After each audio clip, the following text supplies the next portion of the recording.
Hello students, आपको पता ही है कि हमारे एग्ज़ाम्स एयरफोर्स X5 के जो हैं वो पोस्टपोन हो चुके हैं ड्यू टू कोरोना वायरस। तो आप सभी लोगों को इनफ टाइम मिल चुका है, आप अच्छे से प्रिपेयर कर सकते हैं। इसके साथ साथ मैं बता दूं कि अगर आपने जिन लोगों के भी एग्ज़ाम्स हैं, अगर पढ़ाई को अभी छोड़ देते हैं किसी तरीके से तो बहुत ज़्यादा प्रॉब्लम्स आ जाएगी आपको रिकवर करने में। तो आप बिल्कुल भी लगातार लगे रहिए और अच्छे से प्रैक्टिस करने का एक अच्छा तरीका है कि आप डेली की डेली एसटी ज़रूर देते रहिए। और मैंने भी पहले बताया हुआ है कि आप एसटी जो है वो परीक्षा ऐप से ले सकते हैं। हमारा ये कोड यूज कर सकते हैं मैथ्स पीटी, जो आपको दिख रहा होगा, जिसमें आपको 40% का डिस्काउंट मिलेगा और इसमें मॉक टेस्ट वगैरह भी फ्री होते रहते हैं, जिसकी जानकारी मैं लगातार आपको देता रहता हूँ। हेलो फ्रेंड्स, मेरा नाम है अंकित। जैसा कि आप जानते हैं कि हम लोग यहाँ पे स्पेशल एयरफोर्स की सीरीज स्टार्ट कर चुके थे और इस सीरीज के तहत हम लोग डिस्कस कर रहे थे एयरफोर्स का एग्जाम होने वाला है, उसके लिए मॉडल पेपर। और मॉडल पेपर की बात करें तो हम लोग 36 मॉडल पेपर डिस्कस कर चुके हैं। आज आपके सामने जो ये मैं मॉडल पेपर लेकर आया हूँ, that is model paper number 37, ठीक है। और हर एक मॉडल पेपर में हम 10 क्वेश्चंस लेकर आते हैं। उसी तरीके से इस बार भी हम जो मॉडल पेपर लेकर आए उसमें भी 37 क्वेश्चंस हम मतलब उस 37 पार्ट में फिर से 10 क्वेश्चंस हम लोग लेकर आए हैं आपके लिए। इसके अलावा मैं बता दूं कि मेरी अनअकैडमी पर डेली लाइव क्लासेस चल रही है। मैंने कई बार बताया हुआ है कि एक दोपहर में 12 बजे मैं ले रहा हूँ और एक रात में 8 बजे ले रहा हूँ, तो आप जाकर ज्वाइन कर सकते हैं। इसके साथ साथ एयरफोर्स वाई ग्रुप के जो बच्चे हैं उनके लिए हम लोगों ने रात में 9:15 बजे एक बैच चालू किया है, जो कि एयरफोर्स वाई ग्रुप की मैथ्स का है। ये हम लोग चैप्टर वाइज क्लियर करा रहे हैं, तो जो भी लोग इंटरेस्टेड हो ज्वाइन कर सकते हैं। आज भी क्लास होनी है आपकी क्लास होगी 9:15 पर और टॉपिक रखा गया है वर्क एंड टाइम। तो जो भी लोग ज्वाइन करना चाहें आप ज्वाइन कर सकते हैं, कोई भी कॉस्ट नहीं है, बस अनअकैडमी पर लैब पे डाउनलोड करके हमें फॉलो करना है और वहां पे जाकर आप हमारे वीडियोस को देख पाएंगे। ओके, और मैं बता दूं कि जो लोग इस मॉडल पेपर जो सीरीज में स्टार्ट यहाँ पे चल रही है स्पेशल एयरफोर्स सीरीज की, तो उसके जो पार्ट्स नहीं देखे हैं तो यहाँ पे एक आई बटन नजर आ रहा होगा, उस आई बटन पे क्लिक कर सकते हैं आप। और हमारे पहले वाले वीडियोस जो इससे पहले मैंने 5 पार्ट दिए हैं उनको आप देख सकते हैं। इसके साथ साथ अगर सभी पार्ट्स आप देखना चाहते हैं, मैंने जितने वीडियोज इससे अपलोड किए हैं वो सारे देखना चाहते हैं, तो आप हमारी प्लेलिस्ट में जा सकते हैं। वहाँ पे मैंने पूरे वीडियोज आपको एक ही आपको प्रोवाइड किए हैं, तो आप जाकर देख सकते हैं, ठीक है। काफ़ी अच्छे वीडियोस हैं वो, आपको कोई भी प्रॉब्लम नहीं आएगी अगर आप उन वीडियोस को लगातार देखते हैं। तो ये मान लीजिए कि आपके एग्ज़ाम उसी में से क्वेश्चंस जो है आपके फंस जाएंगे काफ़ी हद तक, ठीक है। तो चलिए बिना देरी के हम लोग स्टार्ट करते हैं आपका आज का अपना लेक्चर और चलते हैं आज के सबसे पहले क्वेश्चन की तरफ। तो देखिए, सबसे पहला क्वेश्चन आपके सामने स्क्रीन पे आ चुका है, आपको दिख रहा होगा, लिखा हुआ है कि 1 ओमेगा और omega square are the 3 cube roots of unity, यानी कि इकाई के घनमूल हैं। देन व्हाट इज, इसकी वैल्यू आपको बतानी है। तो देखिए कैसे हम लोग करेंगे इसको, चलिए समझ लेते हैं और इसको सॉल्व करना शुरू करते हैं। देखिए, आप सभी को सबसे पहले तो ओमेगा अगर क्यूब रूट ऑफ यूनिटी है तो सबसे पहले कंडीशन सभी को पता होनी चाहिए कि 1 + ओमेगा स्क्वायर कहीं मिलता है उसकी वैल्यू 0 होती है, कहीं भी ओमेगा क्यूब लिखा होता है तो उसकी वैल्यू 1 होती है। तो ये 2 प्रॉपर्टीज हैं जो कि हमें याद रखनी होती है, ठीक है। अब देखिए यहाँ पे लिखा हुआ है a ओमेगा की पावर 6, जिसको हम ओमेगा क्यूब का स्क्वायर लिख सकते हैं, और ओमेगा क्यूब की वैल्यू 1 है इसलिए यहाँ पे 1 हो जाएगा, इसलिए केवल a बचेगा। b ओमेगा की पावर 4 है और ओमेगा की पावर 4 को हम लिख सकते हैं ओमेगा क्यूब इंटू ओमेगा, तो ओमेगा क्यूब तो 1 हो जाएगा, यानी कि b के साथ में केवल आपका ओमेगा ही बचेगा, ठीक है। सिमिलरली c ओमेगा स्क्वायर है, इसको मैं ऐसे ही रख देता हूँ, और अपॉन में जो इसके नीचे लिखा हुआ है इसको ऐसे ही रख देते हैं, यानी कि b प्लस c ओमेगा की पावर 10 है। इसको कैसे करेंगे, ओमेगा की पावर 9 तक की वैल्यू 1 हो जाए, क्योंकि ओमेगा की पावर 10 को हम लिख सकते हैं ओमेगा की पावर 9 इंटू ओमेगा, और ओमेगा की पावर 9 को लिखा जा सकता है ओमेगा क्यूब का क्यूब, ठीक है। और ओमेगा क्यूब की वैल्यू 1 है इसलिए 1 का क्यूब भी 1 ही हो जाएगा, ठीक है। तो यहाँ पे आ जाएगा सी ओमेगा प्लस यहाँ हो जाएगा ए ओमेगा की पावर 8, जो ए ओमेगा की पावर 8 है इसको लिख सकते हैं ए ओमेगा स्क्वायर, ठीक है। तो प्लस का यहाँ पे आ जाएगा ए ओमेगा स्क्वायर। अब हमें इसको सॉल्व करना है, ठीक है। ये देखिए, ये तो क्वेश्चन आपके सामने लिखा ही हुआ है, ये भी क्वेश्चन जो अभी मैंने इसको सॉल्व करके बनाया हुआ है ये भी एग्जाम से पूछा गया, तो इस तरह का क्वेश्चन भी आपसे पूछा जा सकता है। कैसे करना है वो देखते हैं हम लोग। इसमें ओमेगा से मल्टीप्लाई डिवाइड कर लेते हैं, तो देखिए मल्टीप्लाई जो किया है उसको मैं ऊपर ही रखता हूँ, ठीक है, लेकिन जो डिवाइड हमने किया है उसका अंदर मल्टीप्लाई कर देते हैं। जैसे आप मल्टीप्लाई करेंगे देखिए यहाँ पे बी ओमेगा हो जाएगा, और यहाँ पे हो जाएगा सी ओमेगा स्क्वायर, और यहाँ पे हो जाएगा आपका ए ओमेगा क्यूब, और क्योंकि ओमेगा क्यूब की वैल्यू 1 होती है इसलिए यहाँ पे ए हो जाएगा। अब अगर आप देखें तो ऊपर जो भी फंक्शन लिखा हुआ है वही चीज नीचे भी लिखी है, दोनों आपस में कैंसिल हो जाएंगे। सो हम ये कह सकते हैं कि इसका आंसर क्या हो जाएगा ओमेगा। तो इस क्वेश्चन का आंसर ओमेगा आपका राइट आंसर बन जाएगा, जो कि ऑप्शन नंबर आपको सी में दिया गया। सभी को क्लियर हो गया होगा ये क्वेश्चन। चलिए आगे बढ़ते हैं हम लोग अगले क्वेश्चन की तरफ। तो ये हमारा पहला क्वेश्चन था। चलिए करते हैं क्वेश्चन नंबर सेकंड की तरफ। क्वेश्चन नंबर सेकंड हम लोग देखेंगे। ये रहा हमारा क्वेश्चन नंबर सेकंड। लिखा हुआ है 10a plus cot a is equal to 4, तो 10 की पावर 4a और कॉट की पावर 4a की वैल्यू क्या होगी। देखिए ये क्वेश्चन बिल्कुल इस तरीके का है कि जैसे आपसे कह दिया जाता था, आपने पढ़ा होगा अर्थमेटिक में या वाई ग्रुप वाले वाई ग्रुप में आपने पढ़ा होगा, x प्लस 1/x बराबर आपको a दिया जाता है, तो आप हमेशा x square plus 1/x square जो निकालते हैं वो आपका होता है a स्क्वायर माइनस 2। ठीक है, और जब आप ये फाइंड आउट कर लेते हैं, मान लेते हैं इसकी वैल्यू कैपिटल ए आ गई, तो आप फिर से इसका स्क्वायर करेंगे तो x की पावर 4 आ जाएगी, तो वो हो जाएगा इस कैपिटल ए के स्क्वायर माइनस 2। समझ रहे हैं ना। तो ये आपको फॉर्मेट यहां पे लगाना है। अब ये क्वेश्चन लगभग वही दिया गया, क्योंकि इस x की जगह अगर हम 10a रख दें तो 1/10a का मतलब वही कॉट हुआ। तो मतलब अगर आपको 10a प्लस कॉट ए की वैल्यू दी गई है कितनी, a यानी कि 4, तो 10 square a plus cot square A आप तो इसी फॉर्मूले से निकाल लेंगे आप। 4 स्क्वायर माइनस 2 यानी कि 16 माइनस 2, तो 14 आ जाएगा। ये किया कैसे, मैंने दोनों साइड स्क्वायर कर दिया है, बस बाकी कुछ खास नहीं किया गया इसमें। ठीक है, अब देखिए ये हमारा वही कैपिटल ए आ चुका है जो 14 है। अब हमें इसको फिर से स्क्वायर करना है तो पावर 4 हो जाएगी, क्योंकि हमें पावर 4 निकालना है। तो 10 की पावर 4a प्लस कॉट की पावर 4a, अगर ये निकालना है तो फिर से स्क्वायर माइनस 2 होगा, तो 14 का स्क्वायर माइनस 2, तो 14 का स्क्वायर आपका कितना होता है 196। 196 माइनस 2 करेंगे तो आंसर इज 194। कौन सा ऑप्शन दे रहा है हमें, ये ऑप्शन नंबर डी, ये इस क्वेश्चन का राइट आंसर आपका बन जाएगा। तो ये क्वेश्चन इंपॉर्टेंट है, एग्जाम्स में आपसे पूछा जा सकता है और ये एग्जाम्स में आया हुआ है। एनडीए में क्वेश्चन पूछा गया है, तो आने वाले एग्जाम्स के लिए काफी इंपॉर्टेंट आपके लिए ये हो जाता है। क्लियर है। चलिए आगे बढ़ते हैं हम लोग। ये रहा हमारा नेक्स्ट क्वेश्चन, क्वेश्चन नंबर 3। देखिए ये हमने दोनों लैंग्वेज में लिखा हुआ है, ऊपर इंग्लिश में लिखा हुआ है। ये देखिए जो भी लोग इंग्लिश में समझना चाहे वो इंग्लिश में समझ सकते हैं। यहाँ पे मैंने क्वेश्चन को हिंदी में लिया है। ठीक है, अब कैसे करना है इसको, चलिए ये समझ लेते हैं। देखिए आपसे कहा गया है इस क्वेश्चन में कि ए कोई सेट है जिसमें जो ये x है वो 0 से बड़ा है लेकिन 0 के बराबर है, और जो ये x है वो 2 से छोटा है और 2 के बराबर है। इसका मतलब है अगर हम ए सेट एक बनाते हैं तो उसमें हम क्या लिख सकते हैं, उस सेट में हम लिख सकते हैं 0, 0 के बाद 1 और फिर लिख सकते हैं 2। ओके, इसके बाद हम बात करें अगर बी की, तो बी में क्या लिख सकते हैं, बी में कह रहा है y is a prime number, और प्राइम नंबर हमारे सबसे छोटा जो प्राइम नंबर होता है वो 2 होता है। तो 2, 3, 5, 7, क्योंकि इसमें कोई लिमिट तो दी नहीं गई है, तो 2, 3, 5, 7, ठीक है 11, इसी तरीके से आगे कंटिन्यू करते हुए हम इस सेट को क्लोज कर देंगे। अब आपसे कहा गया है कि इन दोनों सेट्स का इंटरसेक्शन क्या होगा, ए इंटरसेक्शन भी क्या होगा। तो जब हम दोनों सेट का इंटरसेक्शन निकालेंगे तो हम लोग ये देखेंगे कि दोनों में कॉमन क्या है।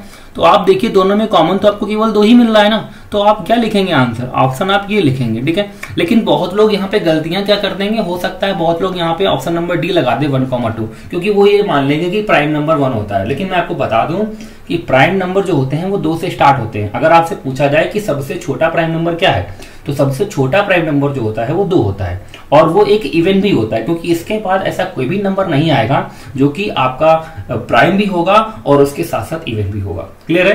तो 2 सबसे छोटा प्राइम नंबर है और वो इवन भी है। ओके, चलिए आगे बढ़ते हैं नेक्स्ट क्वेश्चन की तरफ। नेक्स्ट क्वेश्चन देखिए हमारा लिखा हुआ है कि यदि अल्फा और बीटा समीकरण x² + x + 1 = 0 के मूल हैं, तो लिखा हुआ है सिग्मा जे बराबर 0 से लेकर 3 तक अल्फा की पावर j बीटा की पावर j के बराबर होगा। देखिए मैंने लास्ट क्लास में आपको बताया भी था, आपको याद होगा कि कभी भी अगर x² + x + 1 बराबर आपको 0 इक्वेशन दी जाती है तो आप इसके रूट्स कुछ भी दिए जाए, लेकिन आप बिल्कुल क्या मानेंगे, एक ओमेगा और दूसरा ओमेगा²।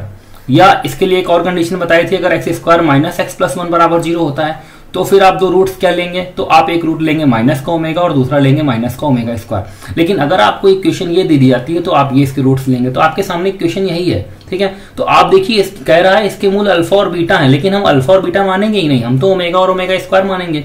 तो हम अल्फा ले लेते हैं ओमेगा और बीटा को लेते हैं ओमेगा²। अब ये हम रख देते हैं। देखिए क्वेश्चन हमसे पूछा गया है कि जे की वैल्यू 0 से लेकर कहां तक रखनी है, हमको 3 तक रखनी है, और सिग्मा का मतलब है उनको जोड़ते जाना है, हर एक वैल्यू रखने के बाद हमें जोड़ना है। ये आ गया ओमेगा की पावर j और ये आ गया ओमेगा की स्क्वायर की पावर यानी ओमेगा की पावर 2j कह सकते हैं हम। मैंने यहाँ पे अल्फा और बीटा की जगह ओमेगा रख दिया। जैसे ही आप यहाँ पे रखेंगे तो देखिए सबसे पहले जब 0 रखेंगे तो ओमेगा की पावर 0 की वैल्यू 1 हो जाएगी और यहाँ भी ओमेगा की पावर 0 हो जाएगा। क्लियर है। प्लस अब हम यहाँ पे 1 रखेंगे तो देखिए ऐसा में यहाँ पे ओमेगा मिल जाएगा और यहाँ पे मिल जाएगा ओमेगा स्क्वायर। जब हम लोग 1 रखेंगे फिर हम लोग लिखेंगे यहाँ पे 2, जब 2 रखेंगे तो देखिए कितना मिलेगा, तब हमको मिलेगा ओमेगा स्क्वायर और यहाँ पे क्योंकि 2 जे है, जे की जगह जब जैसे ही 2 रखेंगे तो ओमेगा की पावर 4 हो जाएगा। ठीक है। प्लस अब 3 की बारी आती है, जब 3 रखेंगे तो ओमेगा क्यूब प्लस ओमेगा की पावर यहाँ पे 6 आ जाएगा। सभी को क्लियर हो रहा है। अब देखिए यहाँ पे ये दोनों की वैल्यू क्योंकि ओमेगा की पावर 0 की वैल्यू 1 हो जाएगी और यहाँ पे ओमेगा की पावर 0 इसकी वैल्यू 1 हो जाएगी, तो 1 प्लस 1 यहाँ से तो आपको 2 मिल रहा है और 1 plus omega plus omega square आपका -1 हो जाएगा क्योंकि मैंने अभी बताया था 1 प्लस ओमेगा स्क्वायर की वैल्यू 0 होती है, तो यहाँ से इसकी वैल्यू -1 हो जाएगी। ठीक है। ओके। फिर यहाँ पे देखिए ये ओमेगा स्क्वायर है जिसको हम लोग ऐसे ही लिखेंगे, लेकिन ओमेगा की पावर 4 को हम ओमेगा क्यूब इंटू ओमेगा लिख सकते हैं, यानी कि ओमेगा स्क्वायर प्लस ओमेगा हो जाएगा। इसकी वैल्यू भी आपकी -1 हो जाएगी। ओमेगा क्यूब की वैल्यू 1 होगी, ओमेगा की पावर 6 की वैल्यू भी 1 हो जाएगी, तो 1 प्लस 1 ये 2 मिल जाएगा। तो अगर आप देखें तो ये -1 2 होगा और ये 2 से कैंसिल हो जाएगा, तो आपके पास केवल बचा क्या 2। तो इस क्वेश्चन का आंसर आप क्या टिक करेंगे, इस क्वेश्चन का आंसर ऑप्शन नंबर डी टिक होगा, ऑप्शन नंबर डी यानी कि 2। तो 2 इस क्वेश्चन का आपका राइट आंसर बन जाएगा। सभी को क्वेश्चन क्लियर हो गया होगा। चलिए हम लोग आगे बढ़ते हैं अपने नेक्स्ट क्वेश्चन की तरफ। तो ये रहा हमारा नेक्स्ट क्वेश्चन। लिखा हुआ है कि यदि x बराबर 1 प्लस आई है तो आपको बताना है कि x की पावर 6, x की power 4 plus x square plus 1 की वैल्यू क्या होगी। ठीक है। अच्छा क्वेश्चन है, कैसे करना है चलिए ये देख लेते हैं। देखिए मैं आपको बता दूं कि यहाँ पे ये लिखा हुआ है x बराबर 1 प्लस आई। ठीक है। अगर मैं दोनों साइड इस पे स्क्वायर कर लूं तो आपको मिलेगा x square is equal to 1 plus i square, और 1 प्लस आई का होल स्क्वायर जैसे ही ओपन करेंगे तो 1 प्लस आई स्क्वायर और प्लस का 2i। आई स्क्वायर की वैल्यू -1 1 से कैंसिल हो जाएगा, तो एक्स स्क्वायर की वैल्यू ओवरऑल कितनी आ जाएगी 2i। ये हम लोग 2i एक्स स्क्वायर की जगह रखेंगे तो इसको हम लिख सकते हैं 2i का क्यूब, और ये हो जाएगा 2i का स्क्वायर, और ये आ जाएगा 2i और ये साथ में +1।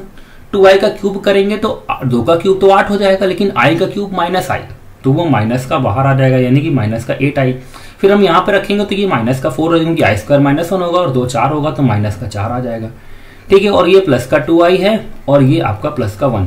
देखिए ये आपका 2i इसमें माइनस होगा तो माइनस का 6i आ जाएगा, और ये -4 + 1 होगा तो ये माइनस का 3 आ जाएगा। तो माइनस का 6i -3 आपका राइट आंसर हो जाएगा, जो कि ऑप्शन नंबर आपको सी में गिवन है। तो इस क्वेश्चन का आंसर ऑप्शन नंबर सी आपका राइट आंसर बन जाएगा। चलिए आगे बढ़ते हैं हम लोग नेक्स्ट क्वेश्चन की तरफ। ये रहा हमारा नेक्स्ट क्वेश्चन। अच्छा क्वेश्चन है। कहा गया 2 अंकों की कितनी संख्याएं जो हैं वो 4 से विभाजित है। How many 2 digits number are divisible by 4। ठीक है। तो बहुत आसान है। देखिए ऐसे क्वेश्चंस को करने के लिए सबसे पहले तो आप सबसे छोटा नंबर ढूंढ लीजिए जो 2 से कट रहा है, वो आपका 10 है। ठीक है। अब सबसे लास्ट नहीं, सॉरी 2 अंकों का सबसे छोटा नंबर, 2 से कटने वाला नहीं, 2 अंकों का जो सबसे छोटा नंबर है वो ले लीजिए 10, क्योंकि 10 सबसे छोटी 2 अंकों की संख्या है। ठीक है। और सबसे बड़ी 2 अंकों की संख्या कितनी है 99। 2 तरीके से कर सकते हैं। एक तो आप ऐसे कर सकते हैं कि आप 10 में सीधे 4 से भाग दे दीजिए, देखिए कितनी बार जा रहा है 2 बार। ठीक है। फिर 99 में आप 4 से भाग दे दीजिए, कितनी बार जा रहा है 90, ये आ जाएगा 24। अब इसका मतलब आप समझ पा रहे हो कि ये 2 जो और ये 24 आया है वो क्या है। एक्चुअल में ये जो हमने 10 में 4 से भाग दिया तो ये जो 2 आया है ये वो नंबर्स हैं जो 1 से लेकर 10 तक हैं और 4 से डिवाइड है, वो केवल 2 नंबर है। 1 से लेकर 10 तक वो नंबर्स आ गए हैं जो कि 4 से डिवाइड है, वो केवल 2 हैं। कौन कौन से, एक 4 होगा और एक 8 होगा। क्लियरली उसी तरीके से हमने 99 में जब 4 से भाग दिया है तो 24 जो आया है कि वो नंबर हैं जो 1 से लेकर 99 तक हैं जो कि 4 से डिविजिबल है। तो हमें तो केवल 2 डिजिट्स के निकालने हैं, जबकि जो ये 2 आया है ये 2 नंबर्स हैं कौन कौन से, एक 4 है और एक 8 है, जबकि वो दोनों एक एक डिजिट के हैं। हमें बताना है 2 डिजिट के। तो इस 24 में ये 2 ऑलरेडी इंक्लूड है, तो हमें क्या करना पड़ेगा, इस 24 में इस 2 को माइनस करना पड़ेगा, तो आपको मिल जाएगा 22। यही इस क्वेश्चन का राइट आंसर हो जाएगा। एक तो तरीका ये है, या दूसरा तरीका क्या है, इस 10 के बाद वो पहला नंबर आप ढूंढ लीजिए जो कि 4 से डिवाइड है, वो आपका 12 हो जाएगा। फिर नेक्स्ट क्या होगा 16, फिर आपका क्या होगा 20। ऐसे ही लास्ट नंबर क्या होगा 99 से जस्ट पहले, वो होगा 96। अब यहां इसमें निकाले लीजिए कितने डिजिट्स हैं, तो आप कितने नंबर्स हैं। देखिए आपने फॉर्मूला पढ़ा होगा L = A + n - 1 × D। इससे भी आप कर सकते थे। तो L यानी कि लास्ट नंबर 96, A कितना था 12, N पता नहीं है number of terms, D difference कितना है 4 का, माइनस करते हैं आपको मिल जाएगा 84, ठीक है। N माइनस 1 इंटू 4 से कैंसिल करिए 21 आएगा, ठीक है। और n माइनस 1, तो n की वैल्यू यहां से कितनी आ जाएगी 22। तो दोनों तरीके से आप कर सकते हैं, जिससे भी आपको समझ में आता है आप उससे करिए। दोनों मेथड इस क्वेश्चन के लिए बेस्ट है, ठीक है। मैं तो कहूंगा आप पहले वाले मेथड से करिए, ज्यादा बेटर होगा, ठीक है। चलिए ये रहा हमारा नेक्स्ट क्वेश्चन। नेक्स्ट क्वेश्चन देखिए हमारा इंटीग्रेशन से लिखा हुआ है integration dx upon l bracket में 1 प्लस ln x। तो ln x ये समझ रहे होंगे कि ln का मतलब क्या होता है। ln x एक ऐसा लॉग इसको हम लोग लॉग बोलते हैं, लेकिन ये लॉग ऐसा होता है जिसका बेस जो हो e हो, उसे हम लोग ln x बोलते हैं। ln में ln l का मतलब होता है लॉग और n का मतलब है नेचुरल, या हम इसको नेचुरल लॉग भी पढ़ते हैं, ठीक है। तो नेचुरल लॉग जो होता है वो हमारा ln कहलाता है, इसका बेस अदो ई होता है, ठीक है। बाकी जो लॉग होते हैं उसमें कभी कभी उनका बेस ई होता है, कभी कभी नहीं। जो साधारण लॉग गुणक होते हैं जिनको कॉमन लॉग कहते हैं उनका बेस 10 होता है, ठीक है। लेकिन जो नेचुरल लॉग होते हैं उनका बेस ई होता है। तो ये फिलहाल एक नेचुरल लॉग है, ठीक है। चलिए तो अब देखिए कैसे करना है इसको, बहुत आसान है, समझने की कोशिश करिएगा बस। देखिए 1 अपॉन एक्स है, ब्रैकेट में लिखा है 1 प्लस ln x। देखिए हमें पता है कि इंटीग्रेशन करते समय हमें बस ये याद रखना है कि किसका डिफरेंशिएशन क्वेश्चन में गिवन है। तो अगर हम 1 प्लस ln x को पूरे को लेट कर ले तो इसका डिफरेंशिएशन होगा 1 का 0 हो जाएगा। ln x एक log x है जिसका डिफरेंशिएट 1 अपॉन x होगा, और ये 1 अपॉन x ऑलरेडी आपको दिया हुआ है। तो ये आपका हो जाएगा, ये पूरा आपको इसको लेट करने पर पूरा डिफरेंशिएट आपको मिल रहा है। इसका मतलब है आप इसको कुछ भी मान लीजिए, मैं इसको साइड में लिख देता हूं। जैसे ये क्वेश्चन हमारे पास समझ लो ये बन गया है 1 अपॉन एक्स की पावर n, जिसको हम लोग इंटीग्रेट करना चाहते हैं। इसको ऊपर ले जाके जैसे इंटीग्रेशन करेंगे तो माइनस का n प्लस 1 और अपॉन में माइनस का n प्लस 1, बस यही आएगा, ठीक है। तो ये माइनस का n प्लस 1 तो आना ही है, जिसको हम लोग बाहर कर लेते हैं, यानी कि 1 अपॉन 1 माइनस n। इंटू में देखिए क्या आएगा आपका, इंटू में आपका आ जाएगा, क्योंकि x की जगह एक्चुअल में x नहीं है, क्योंकि जिसको हम लेट करना है उसको हमने x माना है। यहाँ पे 1 प्लस ln x, तो यहाँ पे इस x की जगह में ln x 1 प्लस ln लिखना पड़ेगा। तो 1 प्लस ln x और पावर में कितना माइनस n प्लस 1, या इसको प्लस c तो लगेगा ही लगेगा। इसको नीचे अगर ले आए तो देखिए आपको मिलेगा 1 माइनस n, ठीक है, और ब्रैकेट में 1 प्लस ln x और यहाँ पे मिल जाएगा 1 माइनस n, ठीक है। अब आप ये चेक कर लीजिए, सॉरी 1 माइनस n नहीं मिलेगा आपको, ये n हो जाएगा प्लस का और ये माइनस का हो जाएगा, तो n माइनस 1 कह सकते हैं। किस ऑप्शन में मिल रहा है, ये केवल ऑप्शन नंबर ए में मिल रहा है। अगर आप देखें तो यही चीज ऑप्शन नंबर डी में भी मिल रही है, लेकिन डी में आपका माइनस लगा हुआ है, जबकि इस क्वेश्चन में माइनस आने का कोई भी चांस ही नहीं है, ठीक है। तो answer is option number A. Question में कुछ भी नहीं है, बस लेट करना है, आप सॉल्व कर लेंगे।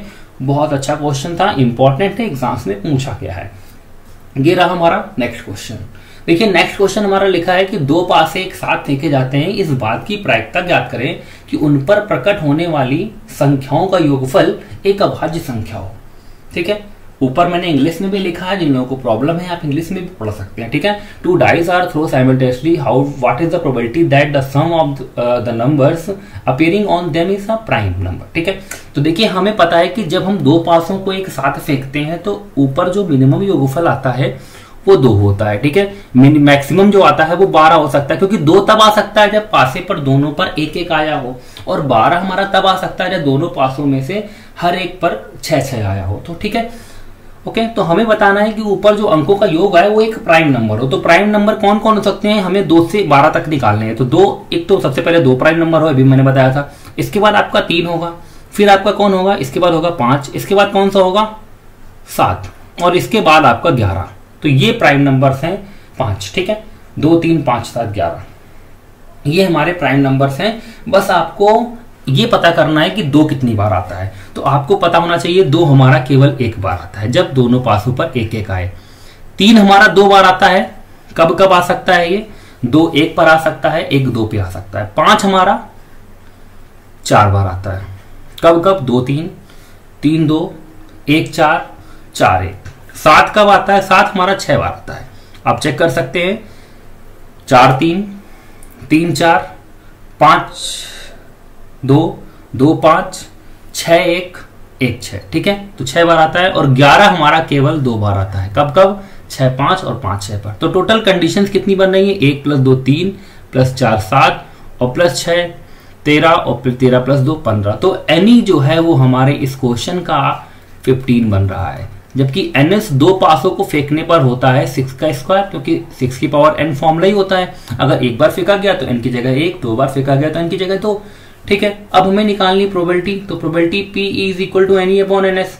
एनी हमारा जो है 15 है, जबकि ns हमारा है 36। तो 15 अपॉन 36 इसको हम लोग कैंसिल कर लेंगे 3 से, तो यहाँ पे आ जाएगा 5 अपॉन 12। ठीक है, यही इस क्वेश्चन का राइट आंसर है, जो कि ऑप्शन नंबर ए में आपको गिवन था। तो option number A is a right answer of question number this. Okay, चलिए आगे बढ़ते हैं अगले क्वेश्चन की तरफ। तो ये हमारा रहा अगला क्वेश्चन, जो कि हमारा लिमिट से है। What is the value of limit x tends to 0 10x degree upon 10 3x degree. देखिए, आप सभी को पता होगा कि कहीं भी अगर लिखा होता है, मैंने कई बार इस बारे में चर्चा की है, sin x बाई एक्स तो वैल्यू 1 होती है। ठीक है, हम लोग ये कोशिश करते हैं कि कहीं भी हमको ये मिल जाए, नहीं मिलता तो बनाते हैं हम लोग, साइन x देख लेते हैं तो अपॉन x लाने की कोशिश करते हैं हम लोग। ठीक है, x टेंड टू 0 दे दिया जाए तो हम लोग लिखेंगे इसको 10x अपॉन x। इसकी वैल्यू भी आपकी दोनों की वैल्यू 1 1 होती है, ये मैंने बताया हुआ है आपको। ठीक है, तो बस यही मैं करने की कोशिश कर रहा हूँ। मैं आपको क्या करूंगा, यहाँ पे हम यहाँ पे x से डिवाइड कर लेंगे। ठीक है, तो देखिए ऊपर क्योंकि sin x डिग्री है तो नीचे भी हमें x डिग्री ही बताना पड़ेगा। तो x डिग्री यहाँ पे, तो यहाँ पे भी x डिग्री ही चाहिए हमें। ठीक है, इसलिए x डिग्री लाते हैं, लेकिन यहाँ तो इसकी वैल्यू तो 1 हो जाएगी ऊपर, लेकिन बात आती है नीचे, क्योंकि यहाँ पे 3x है तो फिर यहाँ पे 3x ही होना चाहिए, इसलिए हमें यहाँ 3 से मल्टीप्लाई डिवाइड करना पड़ेगा। तो अब इसकी वैल्यू तो फिर से 1 हो जाएगी, और इसकी वैल्यू ऑलरेडी 1 हो चुकी है, तो बचा कितना नीचे, कितना 3। तो आंसर आप समझ चुके हैं कि इस क्वेश्चन का आंसर 1/3 हो जाएगा। क्लियर है, तो ये इस क्वेश्चन का आंसर 1/3 हो जाएगा। चलिए अगला क्वेश्चन देखते हैं। अगला क्वेश्चन देख सकते हैं, आपके सामने लिखा है sin alpha plus beta minus का 2 sin alpha cos beta plus sin alpha minus beta किसके बराबर है। Option A 0, option B 2 sin alpha, option C 2 sin beta, option number D sin alpha sin beta. देखिए, दो तरीके से आप कर सकते हैं। एक तो आप अल्फा और बीटा की वैल्यू रख लीजिए तो भी आप कर पाएंगे, या आप यहाँ पे फॉर्मूला भी लगा सकते हैं। पहले तो मैं इसको फॉर्मूले से बताऊंगा, फिर मैं वैल्यूज रख के बताता हूँ। ठीक है, पहले आप क्या कर सकते हैं, अगर इन दोनों को ढंग से देखें तो sin c और प्लस sin d इसमें लगा सकते हैं। ठीक है, तो यहाँ पे देखिए, आप पुराने दिन याद करिए जो कि आप लोगों ने 10th में पढ़े थे, sin alpha plus beta formula हम लोगों ने पढ़ा था। ये देखिए, ये लिखा हुआ है। ठीक है, इस तरीके से, और माइनस का 2 sin alpha into sin beta, sorry cos beta. ठीक है, तो sin c plus sin d क्या होता था, 2 sin c प्लस d/2। जैसे ही इनको जोड़ेंगे तो बीटा बीटा कट जाएगा, 2 अल्फा होगा, 2 से डिवाइड होगा तो अल्फा बचेगा। फिर cos अल्फा माइनस बीटा, यानी कि अल्फा प्लस बीटा में जब माइनस करेंगे तो बीटा बीटा आपका जुड़ जाएगा, अल्फा अल्फा कट जाएगा, 2 बीटा/2 करेंगे तो बीटा मिलेगा, और माइनस का आपका वही देखिए फिर से वही चीज दी गई है। तो क्वेश्चन में कुछ भी नहीं था, आप देख सकते हैं कि पूरी वैल्यूज ये कैंसिल हो जाएगी, तो आंसर आपका 0 बन जाएगा। एक तो ये कर सकते हैं, या आप क्या करिए, अल्फा की जगह आप ऐसा करिए, अल्फा की जगह 60 डिग्री रख लीजिए और बीटा की जगह 30 डिग्री रख दीजिए। अब आप सॉल्व कर लीजिए, तो देखिए यहाँ पे ये sin 90 हो जाएगा पहले वाला टर्म, तो यहाँ पे 1 आ जाएगा। ठीक है, इसके बाद यहाँ पे करेंगे तो 2 sin 60 की वैल्यू आपकी होती है √3/2। ठीक है, और cos 30 की वैल्यू भी आपकी हमें पता है √3/2 ही होती है। ठीक है, प्लस यहाँ पे देखिए 60 माइनस 30 तो sin 30 हो जाएगा, यानी कि 1/2। सॉल्व करेंगे इसको, 2 से 2 कट जाएगा, यहाँ पे देखिए 1 और 1/2 और ये 1 जुड़ जाएगा तो 3/2 हो जाएगा, और यहाँ से भी 3/2 मिलेगा। तो आप देख सकते हैं दोनों कैंसिल हो जाएंगे, तब भी आपको 0 मिलेगा। तो अब ये 60 और 60 डिग्री और 30 डिग्री रखने पर 0 केवल ऑप्शन नंबर ए में ही मिलेगा, बाकी किसी में भी नहीं मिलेगा। तो इस तरीके से भी हम इस क्वेश्चन का आंसर निकाल सकते थे। ठीक है, तो ये हमारे आज का आखिरी क्वेश्चन था। ये क्वेश्चन हम लोग आपके सामने लेकर आए, आपको कैसे लगे आप हमें कमेंट सेक्शन में जरूर बताइए, और वीडियोस अगर पसंद आ रहे हो तो ये अपने फ्रेंड्स के साथ जरूर शेयर करें। आज के लिए यहीं तक, बाकी मिलते हैं अपनी हम लोग नेक्स्ट क्लास में, यानी कि पार्ट 38 में। ठीक है, थैंक यू।